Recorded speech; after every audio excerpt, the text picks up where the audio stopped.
G'day guys and gal. Some factions in 40k are just fighting for their lives. Others are genuinely trying to win the game and beat everyone else's ass. The Necrons are often cited as having the most potential out of all the factions. If only the rest of them woke up and they stopped killing each other. After all, they technically won the war in heaven and even stomped their own gods and turned them into Pokemon. That's a pretty solid effort right there. When the Silent King returned, he initiated his ultimate plan, the construction of the Pariah Nexus. And since then, it's been slowly but steadily growing. The goal of the Nexus is to more or less murder the warp, thus directly taking out chaos and indirectly taking out everyone else, as despite the warp being a pretty terrible Jet 2 holiday destination, it is essential for almost all sentient life. But what is the Nexus? What does it do? And what happens if it is actually completed? Before we get started, this is the last time I'll be talking about the Big E V2 Mount Ararat diorama, because it is your last chance to join DICE for your chance to take it home. This diorama was handcrafted, pro-painted, and is a one-of-one piece of art, featuring a Big E V2, a squad of custodians, Valdor, and a squad of Thunder Warriors, taking place on Mount Ararat at the end of the Unification Wars just before the Thunder Warriors are culled.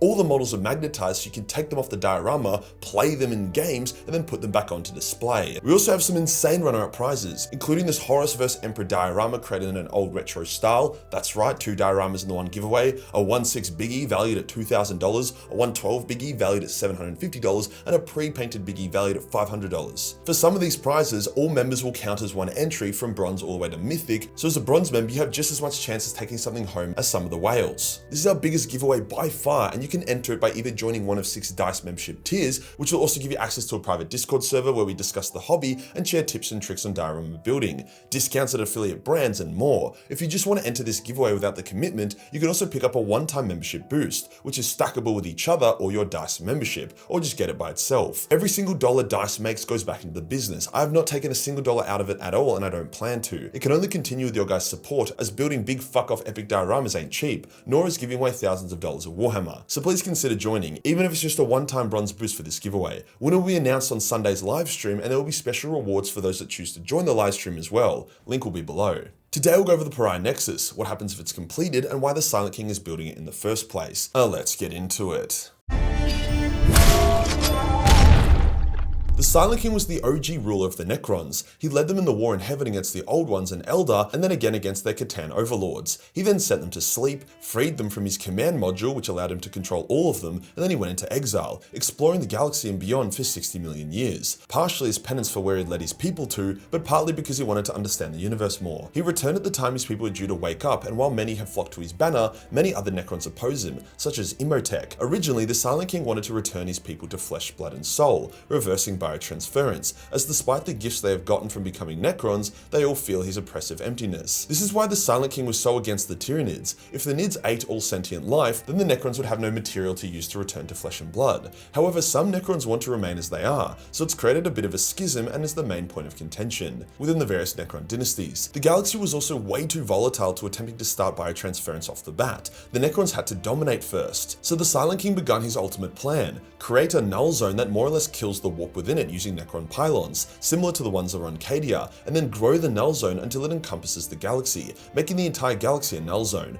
Virtually every faction other than maybe the Tau rely heavily on the warp. The Elder would be fucked without it, at least the Craftworld and Exodite Elder would be. Humanity would be screwed, as they would lose warp travel and re-enter the Age of Strife. Orcs would lose their WA, which would be like a Latino US citizen losing their ID card just before an ice raid. The Tyranids would be screwed, as the hive mind is basically one big warp entity, so they would lose all their synaptic links. I don't even need to mention how fucked Chaos would be. But losing the warp is more than just losing your ability to shoot lightning out of your dickhole or travel faster than light. Without any connection to the warp, your very soul is smothered. This creates an effect called the stilling. People within the Pariah Nexus are struck with a slow but steadily fatal condition, where initially they're hit with despair, exhaustion, and depression. However, over time this gets worse until the person either just freezes up and slowly dies, or they kill themselves. The effect is even worse for Psykers, who need round-the-clock protection from themselves, as their rate of suicide is extremely high. Space Marines have a greater resistance to it, but still find themselves to be slowed and likely would eventually also succumb. Although we've only seen the effect on humans, it's likely to be similar if not worse for the other races, depending on their psychic sensitivity, having the least effect on the Tau and Leagues of Votann and the most effect on Elder and Chaos. All the Imperial worlds within the Pariah Nexus experienced mass stilling, and virtually everyone died, so while it might not be as violent or explosive as some other apocalypses, it's just as fatal. The only people who seemed to be immune to the effects were Pariahs, due to their unique inverted souls, as well as Sisters of Battle, battle, and those who were extremely faithful to the Emperor.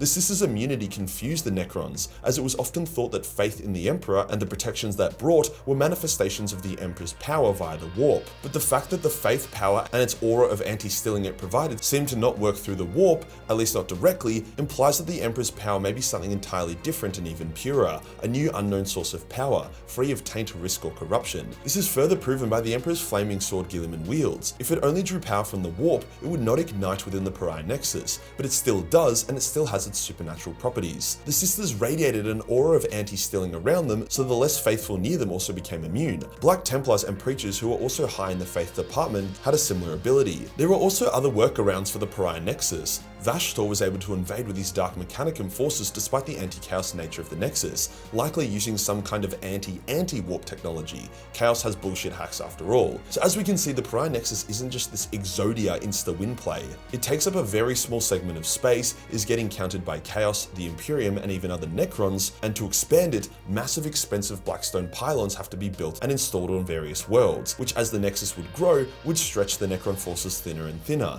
making it easier for the other races to contain it and destroy the pylons. Imagine the overall goal of the Nexus would be to create a galaxy-wide stilling effect to nullify the powers of the other races, which in turn would mute their will and resistance, making them easy fuel to use to reverse biotransference, with the Necrons returning to their Necron tier forms, who seem to be similar to the Tau in that they don't use the warp and have very minor souls, so the stilling likely wouldn't affect them. But let's just say that the Silent King is goated and managed to do it. He pulls the entire Necron race in line, unites them, and manages to push the Pariah Nexus to encompass the entire Milky Way galaxy. What would actually happen? Well, it wouldn't kill the warp per se, it would just cut it out of the galaxy. Like how building a man-made island doesn't kill the ocean and seawater, it just pushes it out. The Great Rift and Eye of Terror would close, and the Astronomicon would turn off, cucking the fuck out of Chaos and the Imperium. The Craft Worlders would make a mad dash to the Elder Crone worlds to collect as many Spirit Stones as possible before then retreating into the Webway, never to return as all Webway gates would die from the Pariah Nexus effect, and the stilling would absolutely obliterate the Elder. Although in saying that, with the Pariah Nexus in effect, Slaanesh may be weakened so much that the Elder and the Webway no longer need their Spirit Stones and can thrive in their hidden labyrinth. That would be kind of ironic. Most of mankind would die, partly from being cut off from each other, but also the stilling. However, more than expected would survive, as faith would protect them from the stilling. Word would spread that their salvation would come from faith in the Emperor,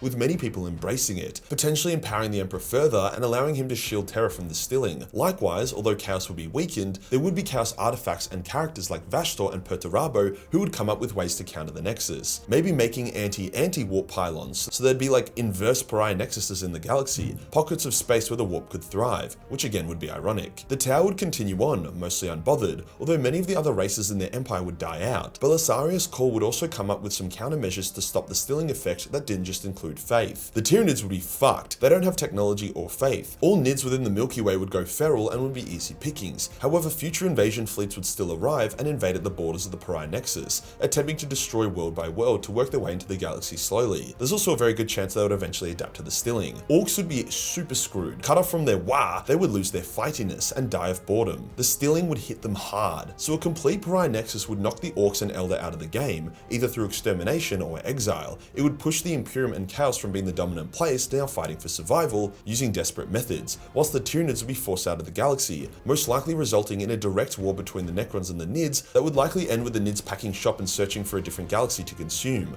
Once the Nids were gone, the Silent King would then begin reversing biotransference, using the biomatter of all the stilled sentient life in the galaxy. The Necrons would return to flesh and blood, and while this would make them physically weaker, they still had their technology and weaponry, and who knows, maybe they could pick the flesh and blood form they would return to. Maybe their new bodies are strong, resistant, and immortal. So while I wouldn't say it's an instant GG as Necron victory, it would definitely put them in the #1 spot, but it also wouldn't be the galaxy-wide total genocide of all races that it initially appeared to be. I honestly just find it hilarious that the Necrons are super annoyed that a bunch of nuns with guns can ignore the effects of the Pariah Nexus because of faith. It goes against every scientific atom of their beings. It was almost as satisfying as the Necrons finding out the hard way that Guilliman's flaming sword fries their reanimation protocols, giving them permanent death. Yeah, they really stopped sending their overlords after G-Men when that became apparent. If you enjoyed the video and you want to support the channel, then join Dice Dioramas for your chance to take home the Big E, Mount Ararat Diorama. Giveaways this Sunday. Join the Discord for more memes and I'll see you in the next one. Peace.